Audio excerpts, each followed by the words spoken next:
नमस्कार। कृषि समाचारों के आज के अंक में आप सभी का स्वागत है। सबसे पहले नजर डालते हैं आज के मुख्य कृषि समाचारों पर। शहरी कचरा से बनेगी कंपोस्ट, मिलेगी सब्सिडी। दाम न बढ़ने से साल दर साल घट रहा गन्ने का रकबा। चावल, सब्जी व फल निर्यात के प्रोत्साहन को पुरस्कार। देश का चीनी उत्पादन 7% बढ़कर 1 करोड़ 11 लाख टन। और राज्यों में कम से कम एक जिले में हो जैविक खेती। अब कृषि समाचार विस्तार से। सरकार ने जमीन की उर्वरा शक्ति बढ़ाने तथा रासायनिक उर्वरकों के प्रयोग को कम करने के उद्देश्य से शहरों के कचरे से जैविक खाद बनाने और किसानों को इसकी खरीद पर सब्सिडी देने का निर्णय लिया है। प्रधानमंत्री की अध्यक्षता वाली समिति की बैठक में सिटी कंपोस्ट योजना के तहत देश के 4000 शहरों से सालाना 62 अरब टन कचरे को वैज्ञानिक ढंग से संग्रह किया जाएगा तथा इसे जैविक खाद में बदला जाएगा। इससे सालाना 54 लाख टन कंपोस्ट तैयार हो सकेगा। अभी देश में केवल 8 लाख टन जैविक खाद का उत्पादन होता है। सभी रासायनिक उर्वरक कंपनियां और इसके वितरक रासायनिक उर्वरक के साथ ही कंपोस्ट खाद भी किसानों को उपलब्ध कराएंगे। इस पर प्रति टन 1500 रुपए की सब्सिडी दी जाएगी और कंपोस्ट बनाने के दौरान 500 मेगावाट बिजली का उत्पादन भी होगा। कंपोस्ट की उपलब्धता से किसान संतुलित मात्रा में रासायनिक और जैविक खाद का उपयोग कर सकेंगे, जिससे जमीन की उर्वरा शक्ति बढ़ेगी और फसलों का भरपूर उत्पादन हो सकेगा। देश के 67% कृषि क्षेत्र में जैविक खाद की कमी है। सूबे में गन्ने का दाम न बढ़ने से हर साल इसके रकबे में भारी कमी हो रही है। पिछले 3 सालों में गन्ना उत्पादन में 1 करोड़ टन से ज्यादा की गिरावट दर्ज की गई है। इस साल चीनी के दाम में जबरदस्त उछाल आने के बाद किसानों को गन्ने का मूल्य बढ़ने की उम्मीद थी, मगर उनके हिस्से निराशा ही लगी। वहीं गन्ना विकास विभाग के अधिकारियों का मानना है कि गन्ने का राज्य परामर्शी मूल्य SAP न बढ़ने और चीनी मिलों के समय से पेमेंट न करने से इस फसल में किसानों की रुचि कम होती जा रही है। गन्ना विकास विभाग के अनुसार सूबे में 4 साल में गन्ने के रकबे में 3,72,000 हेक्टेयर की कमी आई है। प्रदेश सरकार चावल, दलहन, तिलहन, फूल और फल सब्जी के निर्यात को प्रोत्साहित करने के लिए निर्यात प्रोत्साहन पुरस्कार योजना शुरू करेगी। इन सभी वस्तुओं पर प्रथम, द्वितीय और तृतीय पुरस्कार दिए जाएंगे। प्रथम पुरस्कार में 51,000 रुपए व अंगवस्त्र, द्वितीय पुरस्कार में 31,000 रुपए व अंगवस्त्र और तृतीय नवागंतुक पुरस्कार के रूप में 21,000 रुपए व अंगवस्त्र दिया जाएगा। तृतीय पुरस्कार नए निर्यातकों में से किसी को दिया जाएगा, इसलिए इस पुरस्कार का नाम नवागंतुक पुरस्कार रखा गया है। पुरस्कार के लिए चयन के जो मानक बनाए गए हैं, उनमें निर्यातकों द्वारा एक वित्त वर्ष में सर्वाधिक प्रत्यक्ष या अप्रत्यक्ष रूप से निर्यात किया गया हो, निर्यातक ने संबंधित क्षेत्र में निर्यात के लिए आधुनिक प्लांट लगाया हो और मंडी समिति ने निर्यातक को पुरस्कार देने की संस्तुति की हो। पुरस्कार का चयन करने के लिए 2 समितियां गठित होंगी। एक समिति कृषि उत्पादन आयुक्त की अध्यक्षता में और दूसरी मंडी परिषद निदेशक की अध्यक्षता में बनेगी। देश का चीनी उत्पादन चालू विपणन सत्र में 15 जनवरी तक 7% बढ़कर 1 करोड़ 11 लाख टन का हो गया है, क्योंकि चीनी मिलों ने पेराई का काम जल्दी शुरू कर दिया था। चीनी उत्पादन विपणन वर्ष 2014-15 अक्टूबर से सितंबर की समान अवधि में चीनी उत्पादन 1 करोड़ 4 लाख टन हुआ था। भारतीय चीनी मिल संघ इस्मा के अनुसार वर्ष 2015-16 चीनी सत्र में चीनी उत्पादन 2 करोड़ 60 लाख टन से 2 करोड़ 70 लाख टन के बीच रहने की संभावना है। यह लगातार छठा वर्ष है जब चीनी का उत्पादन घरेलू मांग से अधिक होगा। उत्तर प्रदेश में चालू फसल सीजन में 128.94 लाख हेक्टेयर क्षेत्र में रबी की बुआई के लक्ष्य की तुलना में 116.91 लाख हेक्टेयर क्षेत्र में फसलों की बुआई हुई है, जो लक्ष्य का लगभग 91% है। पिछले वर्ष तक इस अवधि तक बुआई 128.07 लाख हेक्टेयर क्षेत्रफल में हुई थी, जो लक्ष्य का 99.88% थी। कृषि अनुसंधान परिषद के फसल मौसम सतर्कता समूह के अनुसार इस वर्ष गेहूं की बुआई लक्ष्य 99 लाख हेक्टेयर के सापेक्ष 92.26 लाख हेक्टेयर में हुई, जो लक्ष्य का 93.19% है। इसी प्रकार तिलहनी फसलों में तोरिया की बुआई लक्ष्य 4.42 लाख हेक्टेयर के सापेक्ष 3.94 लाख हेक्टेयर क्षेत्रफल में हुई, जो लक्ष्य का 89.18% है, जबकि राई सरसों की 7.37 लाख हेक्टेयर के सापेक्ष 7.28 लाख हेक्टेयर में बुआई हुई, जो लक्ष्य का 98.7% है। दलहनी फसलों में चना की बुआई लक्ष्य 5.86 लाख हेक्टेयर के सापेक्ष 3.87 लाख हेक्टेयर में बुआई हुई, जो लक्ष्य का 66% है। मटर की बुआई 4.16 लाख हेक्टेयर के सापेक्ष 3.31 लाख हेक्टेयर में हुई, जो लक्ष्य का 79.63% है, और मसूर के लक्ष्य 6.01 लाख हेक्टेयर के सापेक्ष 4.47 लाख हेक्टेयर में बुआई हुई, जो लक्ष्य का 74.36% है। प्रधानमंत्री श्री नरेंद्र मोदी जी ने पर्यावरण की सुरक्षा तथा लोगों को स्वास्थ्यकर खाद्य पदार्थ उपलब्ध कराने के लिए जैविक खेती को बढ़ावा देने एवं राज्यों से एक जिले या कम से कम एक ब्लॉक में इसकी शुरुआत करने का अनुरोध किया है। जैविक कृषि से संबंधित एक कार्यक्रम में प्रधानमंत्री जी ने कहा कि लोगों में जैविक कृषि के प्रति आकर्षण है और इसके लिए पर्याप्त बाजार भी है। किसान प्रयोग करने को भी तैयार हैं, केवल उन्हें दिशा निर्देश दिए जाने की जरूरत है। राज्य यदि एक जिला या ब्लॉक में जैविक कृषि का संकल्प लेते हैं तो इससे किसानों को सीखने का अवसर मिलेगा और एक बार जब वह अपनी आंखों से इसे देख लेंगे तो खुद ही जैविक कृषि को अपना लेंगे। आइए बात करते हैं प्रदेश की प्रमुख मंडियों के ताजा मंडी भावों की।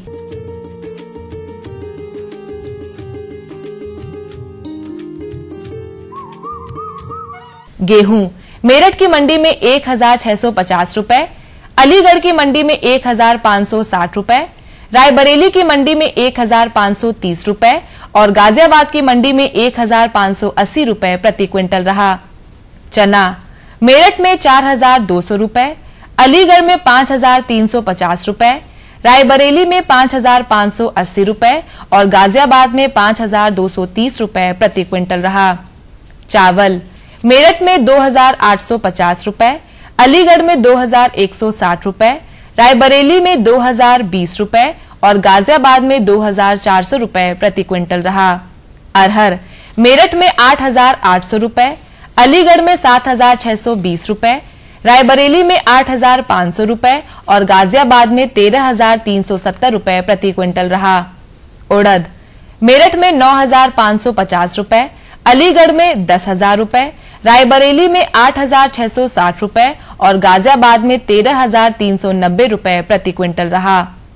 मूंग मेरठ में 9,200 रुपए, अलीगढ़ में 6,650 रुपए, रायबरेली में 8,850 रुपए और गाजियाबाद में 9,635 रुपए प्रति क्विंटल रहा। मसूर मेरठ में 9,000 रुपए, अलीगढ़ में 8,800 रुपए, रायबरेली में 7,700 रुपए और गाजियाबाद में 9,040 रुपए प्रति क्विंटल रहा।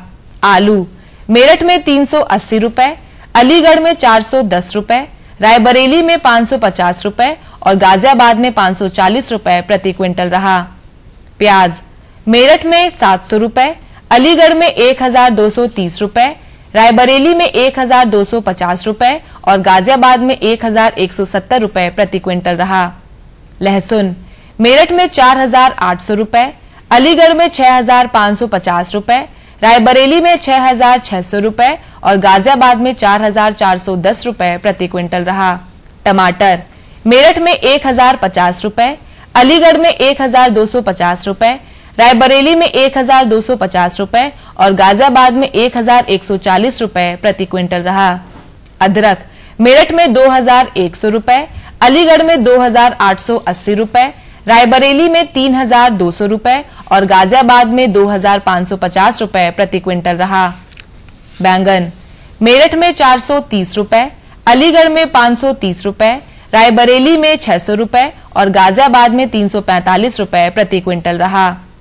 गुड़ मेरठ में 2,400 रुपए, अलीगढ़ में 2,700 रुपए, रायबरेली में 2,500 रुपए और गाजियाबाद में 2,600 रुपए प्रति क्विंटल रहा। तो किसान भाइयों, ये थे आज के कृषि समाचार और औसत मंडी भाव। अगले अंक में कुछ नई जानकारियों के साथ हम फिर उपस्थित होंगे। तब तक के लिए हमें दीजिए अनुमति। नमस्कार। साथ बोलो ए बी। अरे नादान, बच्चे को एबीसी सिखा रहा है। अरे काम धंधे की एबीसी तू कब सीखेगा? ये देख विज्ञापन, तेरे जैसे कृषि विज्ञान सीखे हुए युवाओं के लिए भारत सरकार के कृषि मंत्रालय ने एक योजना बनाई है, एसी एबीसी।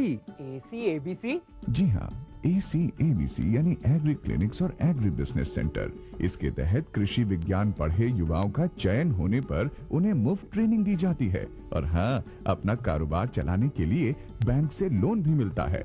इसके साथ ही अगर युवा अपने इलाके के किसानों की खुशहाली के लिए उन्हें खेती बाड़ी व अपने कारोबार से जुड़ी लाभदायक जानकारी देते रहेंगे तो उन्हें लोन पर 36 से 44% तक की सब्सिडी भी मिलेगी। तब तो मैं जरूर सीखूंगा काम धंधे की एबीसी।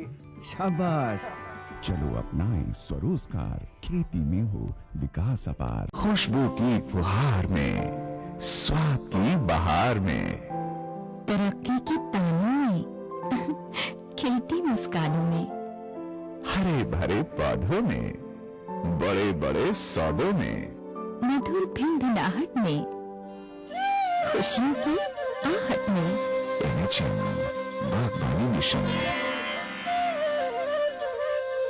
हमारी चाहत, आपकी मुस्कुराहट।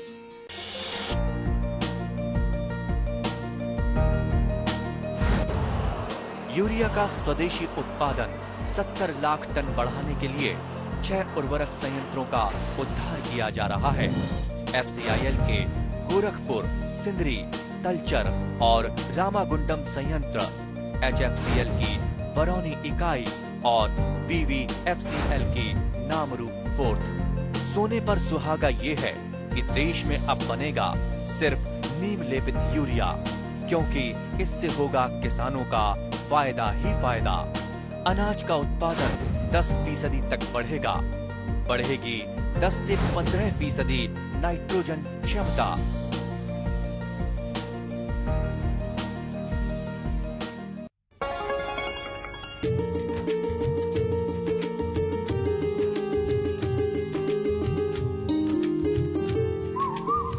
किसान भाइयों नमस्कार। कार्यक्रम कृषि दर्शन के आज के अंक में कृषि समाचारों के बाद आप सभी किसान भाइयों का एक बार पुनः स्वागत है।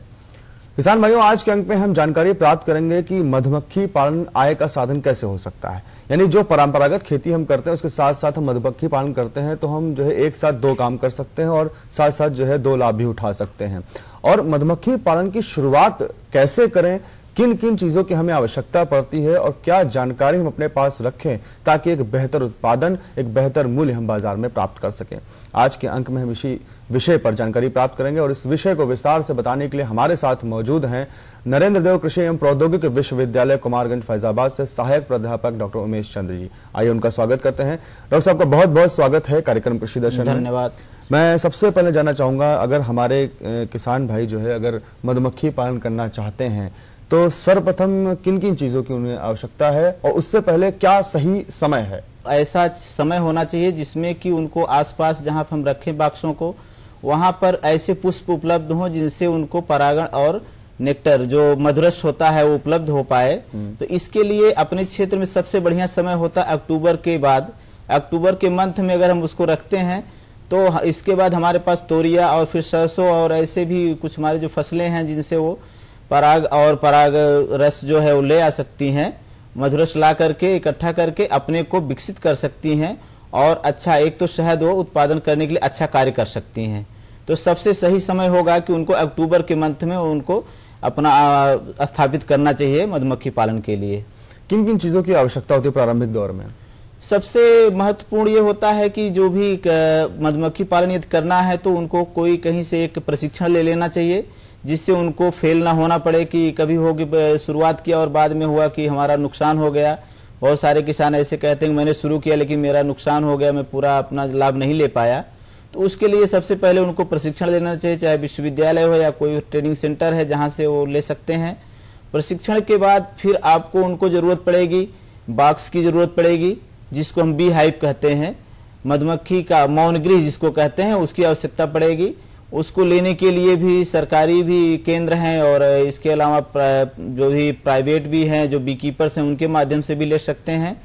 और उसके लिए एक तो रखने के लिए उनको मौन गृह के साथ साथ स्टैंड जो है लगाना बहुत जरूरी होता है, आयरन का स्टैंड जो होता है, और उसके आयरन के नीचे एक तो प्याली जो जिसमें पानी भरा हुआ हो, चारों स्टैंड के नीचे जो है चारों पावे के नीचे लगा देना चाहिए, जिससे चींटियां और चींटे जो इनके शत्रु हैं वो उस पर अटैक न करने पाए। तो ये विशेष ध्यान देने की जरूरत पड़ती है। और भी उसमें आवश्यक है, जैसे कि शहद निकालने की मशीन की आवश्यकता पड़ती है। शहद जैसे आपका तैयार होगा, शहद निकालने की मशीन की आवश्यकता पड़ती है। जो हम बॉक्स को जब हैंडल करते हैं, उसको हम देखभाल करते हैं, उसके लिए हाइव टूल्स होता है एक, जिसके सहारे हम फ्रेम को उसमें से अलग करके साफ करते हैं या फिर उनकी निगरानी करते रहते हैं, उसकी आवश्यकता पड़ती है। ब्रश की आवश्यकता पड़ती है, जिससे हम उनके फ्रेम को कभी जब हम शहद निकालना शुरू करेंगे तो उसके लिए मधुमक्खियों को बॉक्स में गिराने के लिए एक बहुत ही सॉफ्ट ब्रश आता है, जिसको हम प्रयोग में लाते हैं। सुरक्षा के तौर पे मुंह रक्षक जाली लगाना आवश्यक है। कपड़े जो है पैंट शर्ट फुल पहने, पैर में जो भी जूते भी होने चाहिए ऐसे, जिससे कि उन पर अटैक करें तो बहुत ज़्यादा उनको नुकसान न होने पाए। क्योंकि कुछ ऐसी भी कॉलोनीज होती हैं जिनमें मधुमक्खियाँ ऊपर बहुत ज़्यादा प्रयास करती हैं अटैक करने का। तो अटैक से बचने के लिए ये सुरक्षात्मक जो है वो चीज़ों को ध्यान में रखना बहुत ही आवश्यक है। और सबसे प्रारंभ में आपने बताया था कि जो है वो अक्टूबर के आसपास हमें ये शुरुआत करनी चाहिए, और जहाँ पे आसपास फूलों की खेती हो या फूल ताकि पराग मिल जाए। क्या आहार के लिए कोई और भी व्यवस्था करने की आवश्यकता है? हाँ, ऐसा है कि जैसे अभी एक तो सबसे बड़ा ये होता है कि हम जब हमारे आसपास ऐसे पुष्प उपलब्ध हों, चाहे फसल हो सकती है, फल हो सकते हैं, और भी सब्जियां हो सकती हैं, जिनसे वो परागण और मधुरस ले आती हैं। उसके अतिरिक्त जब वो समय खत्म हो जाता है तो हमको या तो दूसरे क्षेत्र में ले जाना पड़ता है। जैसे कुछ हमारे मधुमक्खी पालक ऐसे हैं जो अभी जैसे फरवरी का महीना आएगा, जब इसमें लीची का समय आएगा तो वो बिहार लेके चले जाते हैं। कुछ ऐसे भी हैं झारखंड लेके चले, जिसमें करंज का मौसम होता है, या फिर अपने रायबरेली क्षेत्र में जो दियारा क्षेत्र है जहाँ सब्जियों का बिना समय के अनुसार वहाँ पे होता है, वहाँ पे लेके चले जाते हैं। तो वहाँ से ऐसे करते हैं तो वो उसका उत्पादन बराबर लेते रहते हैं। लेकिन ऐसा भी होता है कि हम अपने क्षेत्र से कहीं और नहीं ले जा रहे हैं। जैसे ही मार्च के बाद हमारे अपने क्षेत्र से जो है सारे जो है फूल गायब होने लगते हैं, मतलब फसल हमारी जो खत्म होने लगती है, तब हमको इनको चीनी पर आधारित रखना पड़ता है। शुगर सिरप, इनको लाइफ सेविंग फूड कहते हैं, जीवित रहने के लिए जो भोजन देते हैं उसके लिए हम शुगर सिरप देते हैं। और वो तब तक देते हैं जब तक हमको ऐसी उपलब्धता ना हो जाए जहाँ पर इनको ट्रांसफर न कर सकें। इसीलिए इनको माइग्रेट करना पड़ता है कि एक जगह से दूसरे जगह तक ले जाना पड़ता है, जिससे हमारा उत्पादन अच्छा बना रहे और उससे अच्छा लाभ भी मिल सके। मधुमक्खी के जो शत्रु हैं डॉक्टर साहब, वो किस तरह से नुकसान पहुंचा सकते हैं और कैसे उनसे बचाया जा सकता है? मधुमक्खी के शत्रु सबसे मेन तो है आपको जो बर्रे, जो वैस्प होती हैं। बर्रे कई प्रकार की होती हैं, पीली भी होती हैं और एक ब्राउन कलर की भी डार्क होती हैं। कई 2-3 प्रकार की ऐसी हैं जो कि बहुत ज्यादा अटैक करती हैं इनके ऊपर। तो और एक रेड एंट जो होता है, माटा जिसको बोलते हैं गांव में, इनका अटैक बहुत ज्यादा होता है। अगर कॉलोनी उसके नीचे, बॉक्स के नीचे, स्टैंड के नीचे अगर ऐसा बाउल नहीं रखते हैं जिसमें कटोरा, चाहे मिट्टी का हो चाहे लोहे का, जिस चीज का जिसमें पानी भरा हुआ हो, उसमें स्टैंड रखेंगे तो ये ऊपर नहीं चढ़ पाते हैं। ये इनके ऐसे शत्रु होते हैं कि अगर ये आ गए तो इनकी संख्या धीरे धीरे इतनी ज्यादा बढ़ जाती है कि ये मधुमक्खियों को हमारे ऐसा डिस्टर्ब करते हैं कि वो वहां से अपने बाग से छोड़ करके भागने को मजबूर कर देते हैं। तो उससे क्या होता है कि जब वो उसको बोलते हैं वकछूट, मतलब कि अपना क्षेत्र, अपना घर छोड़ कर को कहीं दूसरे जगह भाग जाती हैं, तो फिर आपका जो बाक्स है वो खाली हो जाएगा, आपका नुकसान हो जाएगा। दूसरा एक, जब कॉलोनी हमारी कमजोर हो जाती है, मतलब मधुमक्खियां जब कमजोर पड़ जाती हैं, तो उसमें सबसे महत्वपूर्ण एक है वैक्स माथ जिसको कहते हैं। वैक्स माथ क्या करता है कि ये पूरे जितने फ्रेम है, फ्रेम में एक देखेंगे रुई के तरह का एक लाइन बनती दिखाई देगी, उसमें उसके लार्वी आकर के, मतलब कि जो भी वहां पर उपलब्ध होगा, या पुरानी कॉलोनी है या कुछ ऐसा, वहां से अगर ट्रांसफर हो वहां बढ़ गई तो ये धीरे धीरे क्या करता है कि पूरे बॉक्स को, पूरे फ्रेम को ही खत्म कर देता है। तो ये इससे बचने के लिए और कोई विशेष दवा की आवश्यकता नहीं पड़ती है, न तो कोई आप मेडिसिन देने की आवश्यकता पड़ती है। इसमें सबसे आवश्यक होता है कि आप अपने कॉलोनी का, मतलब कि मौन गृह का, जिसमें आप मधुमक्खियां रखे हुए हैं, उसमें उनकी संख्या देखिए।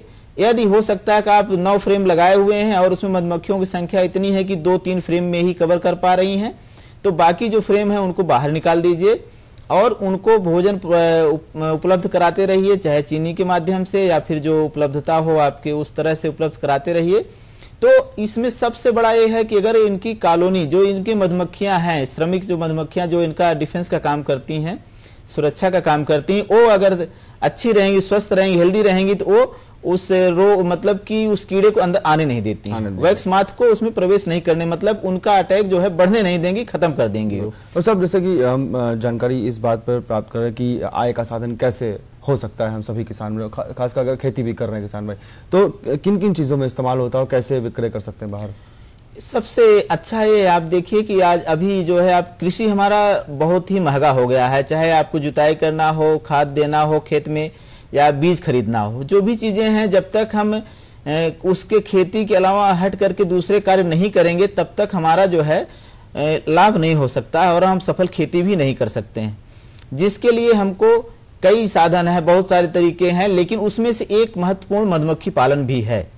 मधुमक्खी पालन में आपका सबसे यह है कि एक तो हम शहद आपको मुफ्त में मिलता है जी। कहने का मतलब यह है कि अपने जीवन के लिए, अपने भोजन के लिए, जब उनके पास भोजन नहीं होगा तब तक के लिए एकत्रित करती हैं, लेकिन उसको हम निकालते हैं अपने फायदे के लिए। दूसरा, जिस फसल में आप रखेंगे उस फसल का उत्पादन कम से कम 25% का लाभ होता है और अधिकतम जो है 49% तक को अभी विश्वविद्यालय में हमने इसका रिकॉर्ड भी किया है। इसके अलावा 200% तक का भी उत्पादन इससे अधिक लिया जा चुका है, जिससे कि हमारा कृषि में उत्पादन बहुत ही अच्छा सहयोग है।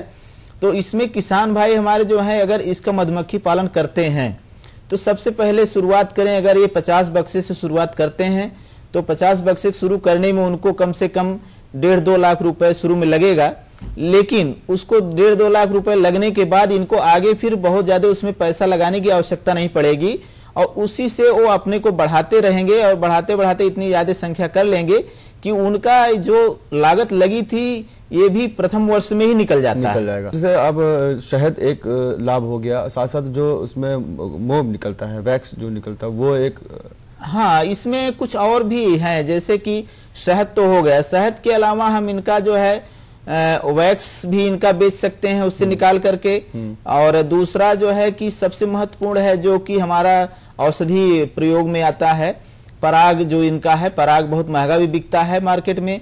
दूसरा जो है ये एक मौनी विष जिसको कहते हैं, विवेनम जो इनका होता है, ये बहुत ही औषधि प्रयोग में आता है।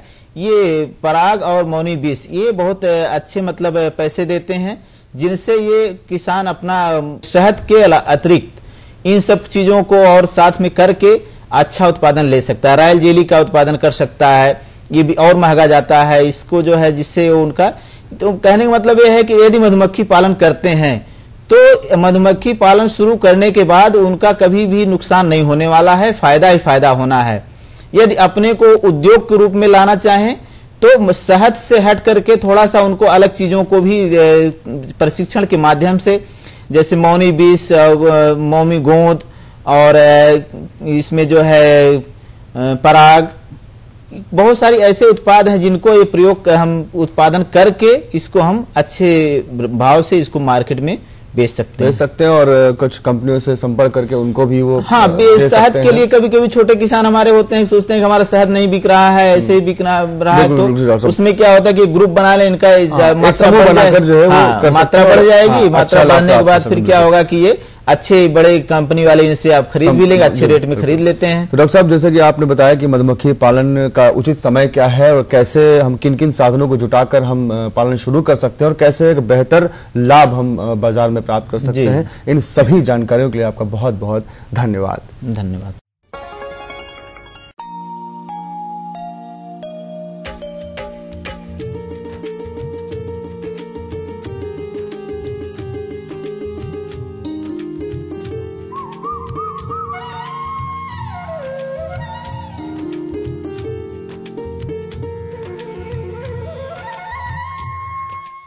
नमस्कार।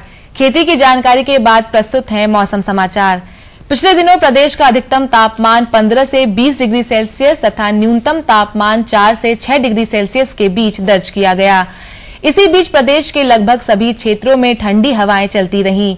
पिछले दिनों हुई बारिश ने रबी फसलों खासकर गेहूं की फसल को राहत पहुंचाई है, क्योंकि देर से बोई गेहूं की फसल ताजमूल अवस्था में है। ऐसे में बारिश से लाभ पहुंचा है। वहीं कड़ाके की ठंड में मौसम का मिजाज काफी बदला सा है। प्रदेश के ज्यादातर क्षेत्रों में कड़ाके की ठंड पड़ रही है। रात व सुबह के समय हल्का कोहरा भी छाया रहा। कुछ स्थानों पर घना कोहरा रहा। बृहस्पतिवार को दिन भर सूरज धुंध व बादलों के बीच छिपा रहा, जिससे दिन में भी लोगों को कड़ाके की ठंड का सामना करना पड़ा। दिन के तापमान में 7 डिग्री सेल्सियस तथा रात के तापमान में 3 डिग्री सेल्सियस तक की गिरावट दर्ज की गई। मौसम विभाग के पूर्वानुमान के अनुसार आगामी दिनों में दिन व रात के तापमान में कुछ और कमी आ सकती है, जिसकी वजह से ठिठुरन बढ़ सकती है। सुबह व शाम के समय प्रदेश के ज्यादातर क्षेत्रों में कोहरा हो सकता है। इस बीच प्रदेश का अधिकतम तापमान 18 डिग्री तथा न्यूनतम तापमान 5 डिग्री सेल्सियस के आसपास रहने की संभावना है। तो किसान भाइयों, ये थे आज के मौसम समाचार। कुछ और नई जानकारियों के साथ हम फिर उपस्थित होंगे। तब तक के लिए हमें दीजिए अनुमति। नमस्कार।